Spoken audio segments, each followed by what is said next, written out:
Hello everyone, I welcome you all to Pathfinder. In this lecture, we are going to talk about कि किस तरह से जो ministry of development of North east region है वो 10 सबसे कम डेवलपमेंट वाले डिस्ट्रिक्ट्स को आइडेंटिफाई करने वाली है इन the north east region. India का जो नॉर्थ ईस्ट रीजन है वो इस तरह से 8 स्टेट्स से मिलके बना है, जहाँ पे आपका अरुणाचल प्रदेश, नागालैंड, मणिपुर, मिजोरम, त्रिपुरा, मेघालय और सिक्किम को इंक्लूड किया जाता है। नॉर्थ ईस्ट रीजन इंडिया के लिए स्ट्रैटेजिकली भी बहुत इंपॉर्टेंट है, स्ट्रैटेजिक पॉइंट ऑफ व्यू से काफ़ी इंपॉर्टेंट है, क्योंकि आप यहाँ पे देखेंगे इंटरनेशनल बॉर्डर्स लग रही हैं। Okay, you have Nepal here, Bhutan है, आपका Tibet autonomous region of China is there. Okay, Myanmar है, बांग्लादेश है, इतने सारे कंट्रीज़ का यहाँ पे आपका बॉर्डर है, तो काफ़ी सेंसिटिव हो जाता है। इसके अलावा नॉर्थ ईस्ट रीजन हमेशा से ही जोग्राफिकल इसकी जो लोकेशन है उस वजह से थोड़ा सा डिसकनेक्टेड रहा है, कनेक्टिविटी का एक बहुत बड़ा इशू रहा है, तो उस वजह से डेवलपमेंट रिलेटेड चैलेंजेस भी यहाँ पे। इन सब चीज़ों को देखते हुए, इस पूरे रीजन का इंपॉर्टेंस देखते हुए और गवर्नमेंट का ये जो कमिटमेंट है कि हम नॉर्थ ईस्ट को इकोनॉमिक ग्रोथ का एक इंजन, ओके, इकोनॉमिक ग्रोथ के एक इंजन के रूप में सामने लेके आएंगे, उसी कॉन्टेक्स्ट में गवर्नमेंट ऑफ इंडिया की तरफ से ये डिसीजन लिया जा रहा है कि हम 10 नए जो है अंडर डेवलप्ड डिस्ट्रिक्ट यहाँ पे आइडेंटिफाई करेंगे, उनको प्रायोरिटी बेसिस पे डेवलप किया जाएगा। ऑलरेडी गवर्नमेंट ने यहाँ पे 14 डिस्ट्रिक्ट्स को ले रखा है एस्पिरेशनल डिस्ट्रिक्ट प्रोग्राम के अंडर में। इस पूरे इशू को डिटेल में हम डिस्कस करेंगे कि ये एस्पिरेशनल डिस्ट्रिक्ट प्रोग्राम क्या है, किस तरह से जो 10 डिस्ट्रिक्ट्स हैं इनको डेवलप करने का प्रोग्राम है, कौन कौन से चैलेंजेस गवर्नमेंट यहाँ पे एड्रेस करने की कोशिश कर रही है और किस तरह से ये पूरा इशू गवर्नमेंट को हेल्प करेगा। अगर इसका फॉरेन पॉलिसी से कोई रिलेशन है उसको भी हम यहाँ पे देखें। देखिए, ये जो डिसीजन लिया गया है यहाँ पे, नॉर्थ ईस्टर्न काउंसिल जो है उसका भी बहुत बड़ा रोल है। नॉर्थ ईस्टर्न काउंसिल जो है इसे आपका एस्टेब्लिश किया गया था 1971 में। इसका हेडक्वार्टर शिलोंग के अंदर आपका सिचुएटेड है, मेघालय में। सिक्किम का एडिशन इस काउंसिल में 2002 में होता है और इस काउंसिल में टोटल 8 नॉर्थ ईस्ट के स्टेट्स हैं। पूरे इंडिया को डिफरेंट डिफरेंट काउंसिल्स में आपने डिवाइड किया हुआ है, ताकि जितने भी स्टेट एक काउंसिल में ऐड होते हैं, जैसे कि यहाँ पे ये नॉर्थ ईस्टर्न काउंसिल में ये सारे स्टेट्स हैं, तो इन स्टेट के कोई भी कॉमन इंटरेस्ट होंगे, ओके, जहाँ पे भी इनके कॉमन इंटरेस्ट होंगे, कॉमन चैलेंजेस होंगे, कॉमन अपॉर्चुनिटीज़ होंगी, वहाँ पे ये साथ में मिलके काम करेंगे। कोई अगर इनके बीच में डिस्प्यूट है तो वहाँ पे चीज़ें बहुत आसानी से डील की जा सकती हैं। इस पर्पज़ से नॉर्थ ईस्ट काउंसिल को बनाया गया, प्लानिंग के पर्पज़ से भी ये आपका हेल्प करेगा। क्लियर? तो इस पॉइंट, और ये पूरी जो नॉर्थ ईस्टर्न काउंसिल है that functions under the ministry of development of North east region. तो development of North east region के पॉइंट ऑफ व्यू से ही यहाँ पे ये डिसीजन लिया गया है कि नॉर्थ ईस्ट रीजन के अंदर डेवलपमेंट रिलेटेड बहुत सारे चैलेंजेस हैं। तो यहाँ पे गवर्नमेंट की तरफ से 10 नए डिस्ट्रिक्ट आइडेंटिफाई किए जाएंगे, जो सबसे ज़्यादा, मतलब जहाँ पे विकास की गति कम है या जहाँ पे सोशियो इकोनॉमिक इंडिकेटर्स जो है बहुत कम है, उस पॉइंट ऑफ व्यू से इन्हें आइडेंटिफाई किया जाएगा। एंड कोशिश ये की जाएगी कि इन सभी 10 डिस्ट्रिक्ट को जो नेशनल लेवल पे जो डेवलपमेंट है उसके बराबर डेवलपमेंट इंडिकेटर्स पे लेके आया जाए। एंड वहाँ पे जो सिटीजन्स रह रहे हैं उनकी ईज़ ऑफ लिविंग को भी इम्प्रूव किया जाए। ईज़ ऑफ लिविंग एक तरह का टर्म है जो अर्बन प्लानिंग के अंदर यूज़ किया जाता है। इसका मतलब है कि जो भी आपको एक्सेस है, सिविक एम्यूनिटीज़ हैं, वाटर फैसिलिटीज़ हो गई, सैनिटेशन है, ओके, एट्सेट्रा, पार्क की फैसिलिटी है, ग्रीन स्पेस है, ये सारी फैसिलिटीज़ वहाँ पे अवेलेबल कराई जाएँ। इसी के साथ में वहाँ पे जो सोशियो इकोनॉमिक इंडिकेटर्स हैं उनको भी इम्प्रूव करने का प्रयास किया जाएगा। अगर हम डिस्ट्रिक्ट्स की बात करें तो इंडिया में टोटल 741 डिस्ट्रिक्ट्स हैं। इनमें से 121 डिस्ट्रिक्ट आपके नॉर्थ ईस्ट रीजन के अंदर हैं। Out of 741, 121 districts are in the north east including the Sikkim. और यहाँ पे इन 10 डिस्ट्रिक्ट को लिया जा रहा है। गवर्नमेंट ये कह रही है कि 10 डिस्ट्रिक्ट अलग से होंगे, okay, they will be different from the 14 aspirational districts of the north east. मतलब आउट ऑफ 121, ये जो 121 डिस्ट्रिक्ट हैं, इनमें से ऑलरेडी गवर्नमेंट ऑफ इंडिया ने 14 डिस्ट्रिक्ट्स को सेलेक्ट किया हुआ है under the aspirational district programme, जिनको एस्पिरेशनल डिस्ट्रिक्ट प्रोग्राम क्या है, ये आपका 2018 में स्टार्ट किया गया। और यहाँ पे गवर्नमेंट ऑफ इंडिया ने कहा कि पूरे इंडिया में जितने भी डिस्ट्रिक्ट्स हैं, मान लीजिए 741 डिस्ट्रिक्ट, इनमें से हम ऐसे डिस्ट्रिक्ट्स को सेलेक्ट करेंगे जहाँ पे सोशियो इकोनॉमिक जो डेवलपमेंट के इंडिकेटर्स हैं, जैसे एजुकेशन है, हेल्थ है, ओके, स्किल डेवलपमेंट है, फाइनेंशियल इंक्लूजन है, एग्रीकल्चर रिलेटेड चीज़ें होंगी, एट्सेट्रा। तो जो भी आपके ह्यूमन डेवलपमेंट के इंडिकेटर्स हैं वो सबसे कम है। कहने का मतलब है जो सबसे कम डेवलप्ड आपके डिस्ट्रिक्ट्स हैं या आप कहिए इंडिया के जो मोस्ट बैकवर्ड डिस्ट्रिक्ट्स हैं 117, उनको यहाँ पे लिया गया। क्यों लिया गया? क्योंकि यहाँ पे टारगेटेड अप्रोच ली जा रही है। जैसे आप देख सकते हैं सबसे ज़्यादा डिस्ट्रिक्ट्स का कॉन्सेंट्रेशन या तो ये छत्तीसगढ़ दंडकारण्य आपका फॉरेस्ट वाला एरिया है, या फिर ये Chota Nagpur, plateau and all this region is there, जहाँ पे बहुत ज़्यादा कॉन्सेंट्रेशन है इन एस्पिरेशनल डिस्ट्रिक्ट्स की। तो इससे क्या होगा, गवर्नमेंट ऑफ इंडिया यहाँ पे प्रायोरिटाइज कर सकती है अपने डेवलपमेंट एफर्ट को कि देखो ये डिस्ट्रिक्ट ऐसे हैं जिनको ज़्यादा सपोर्ट की ज़रूरत है। तो नीति आयोग ने इस तरह से आइडेंटिफाई किए हुए हैं। तो ऑलरेडी नॉर्थ ईस्ट के अंदर इस तरह के 14 डिस्ट्रिक्ट्स हैं जिनको डेवलपमेंट असिस्टेंस दिया जा रहा है।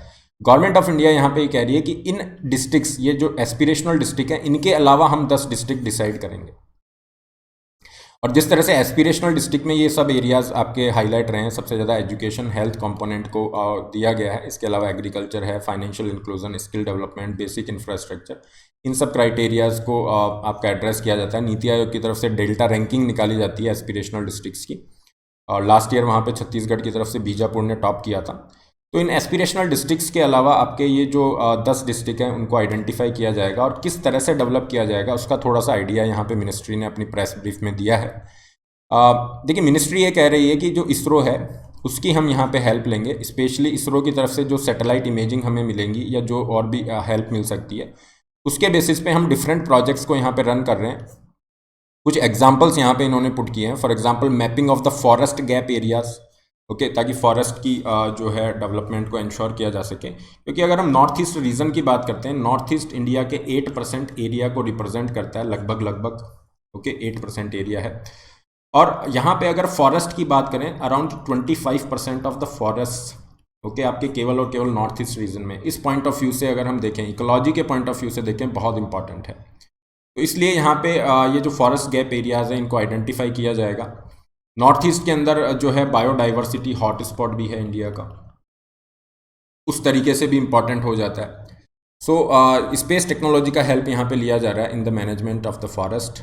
Apart from this, expansion of land area for the horticulture development. अब देखिए, नॉर्थ ईस्ट के अंदर अगर हम चैलेंजेस की बात करते हैं, पूरे नॉर्थ ईस्ट एरिया में जितने भी चैलेंजेस हैं, काफ़ी सारे चैलेंज है। एक तो सबसे बड़ा चैलेंज है कनेक्टिविटी का, क्योंकि इसकी जोग्राफिकल लोकेशन इस तरह से है, आने जाने में बहुत टाइम लगता है। कनेक्टिविटी का एक इशू है, उस वजह से ये आइसोलेट रहा काफ़ी टाइम तक। कनेक्टिविटी को इम्प्रूव करने का प्रयास किया जा रहा है, लेकिन यहाँ पे सबसे बड़ी एक प्रॉब्लम है एम्प्लॉयमेंट की, इकोनॉमिक ग्रोथ की। तो उस पॉइंट ऑफ व्यू से यहाँ पे जैसे आईटी कंपनीज है वो वहाँ पे नहीं जा रही हैं। तो यहाँ पे डिफरेंट अल्टरनेटिव्स तलाशे जा रहे हैं कि किस तरह से हम यहाँ पे लोगों की लिवलीहुड अपॉर्चुनिटीज़ को इंक्रीज कर सकते हैं। तो उसी पॉइंट ऑफ व्यू से हॉर्टिकल्चर डेवलपमेंट एक ऐसा एरिया है जिसे प्रमोट किया जा रहा है, क्योंकि हॉर्टिकल्चर का स्कोप बहुत ज़्यादा है। नॉर्थ ईस्ट के अंदर हॉर्टिकल्चर का स्कोप बहुत ज़्यादा है।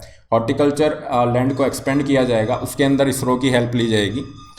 Identification and rejuvenation of wetlands and diversion of flood water, जो वेटलैंड्स हैं उनको रिजुविनेट करने की बात की जा रही है, अगेन एनवायरनमेंट के पॉइंट ऑफ व्यू से इंपॉर्टेंट है।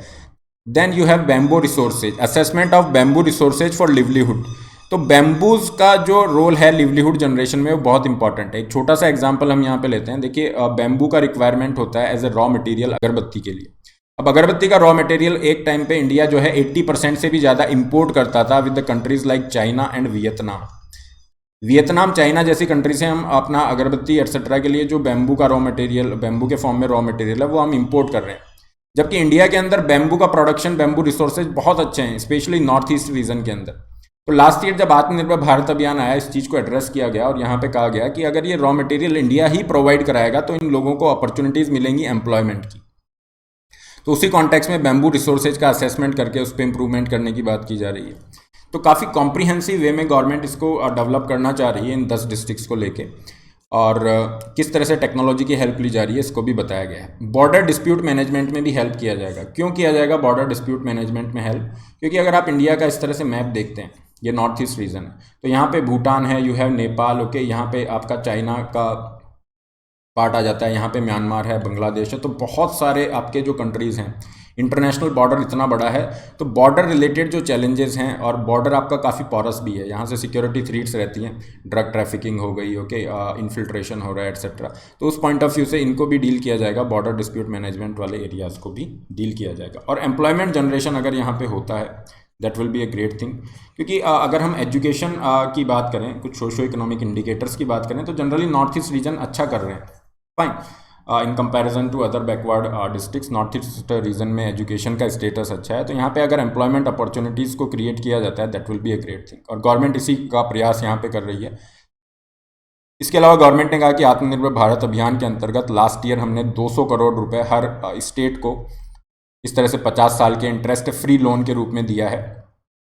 ये भी एक असिस्टेंस है। गवर्नमेंट अपना कमिटमेंट शो करना चाह रही है, जिस प्रॉमिस के साथ गवर्नमेंट आई थी कि पूरे नॉर्थ ईस्ट रीजन को हम इकोनॉमिक ग्रोथ का इंजन बनाएंगे। तो उसी पॉइंट ऑफ व्यू से गवर्नमेंट कह रही है कि हम एक कॉम्प्रिहेंसिव डेटाबेस क्रिएट करेंगे कि हमने 7 साल के अंदर, पिछले 7 साल में नॉर्थ ईस्ट रीजन में क्या डेवलपमेंट हुआ है, and that will be compared with the last 63 years of development work, ताकि गवर्नमेंट प्रोजेक्ट कर सके कि देखो हमारा कमिटमेंट ऐसा है, 7 साल में हमने ये इस तरह से करके दिया है। तो this is a kind of good initiative, और गवर्नमेंट इसको 10 ये जो डिस्ट्रिक्ट हैं विद इन फ्यू डेज इस तरह से अनाउंस करेगी। देखते हैं किस तरह से ये डेवलपमेंट इनिशिएटिव आगे जाता है। This is all for today. Okay, ये टेलीग्राम लिंक है, इस पर आपको PDF मिल जाएगा। यहाँ पे और फ्री सेशंस रहते हैं, उसके लिए भी आप मुझे यहाँ पे ज्वाइन कर सकते हैं। अनअकैडमी के साथ आप UPSC की प्रिपरेशन कर सकते हैं। ओके, ये कुछ प्लान्स हैं फीस स्ट्रक्चर के साथ, इसके लिए आप जा सकते हो। Use the code RBLive to get 10% off. 23 जून से नया बैच आपका स्टार्ट हो रहा है, जिसमें फुल सिलेबस कवर किया जा रहा है। आइकॉनिक के ये कुछ बेनिफिट्स हैं, ये फीस स्ट्रक्चर है। आइकॉनिक के लिए आप जा सकते हो। आइकॉनिक का जो बैच है ये 23 जून को क्लोज हो रहा है, तो आप यहाँ पे एडमिशन ले सकते हैं। इसके अलावा फ्री लोन फैसिलिटी है। 20 बुक्स आपको सब्सक्रिप्शन के साथ हिंदी या इंग्लिश में फ्री ऑफ कॉस्ट दी जाएंगी। अपार्ट फ्रॉम दिस, अगर आप केवल ऑप्शनल लेना चाह रहे हैं, उसके प्लान्स भी अवेलेबल हैं। This is the fees structure here. आपका जो भी प्लान है नेक्स्ट ईयर मेंस तक आपका वैलिड रहेगा।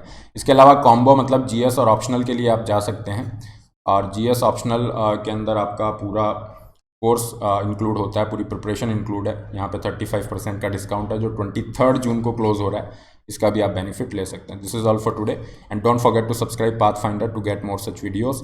ये टेलीग्राम लिंक है, इस पर आप मुझे फॉलो कर सकते हैं। इसके अलावा हर संडे आपका स्कॉलरशिप टेस्ट होता है, उसमें आप एनरोल कर सकते हैं। फ्री टेस्ट सीरीज का भी बेनिफिट ले सकते हैं। All the best, have a great day.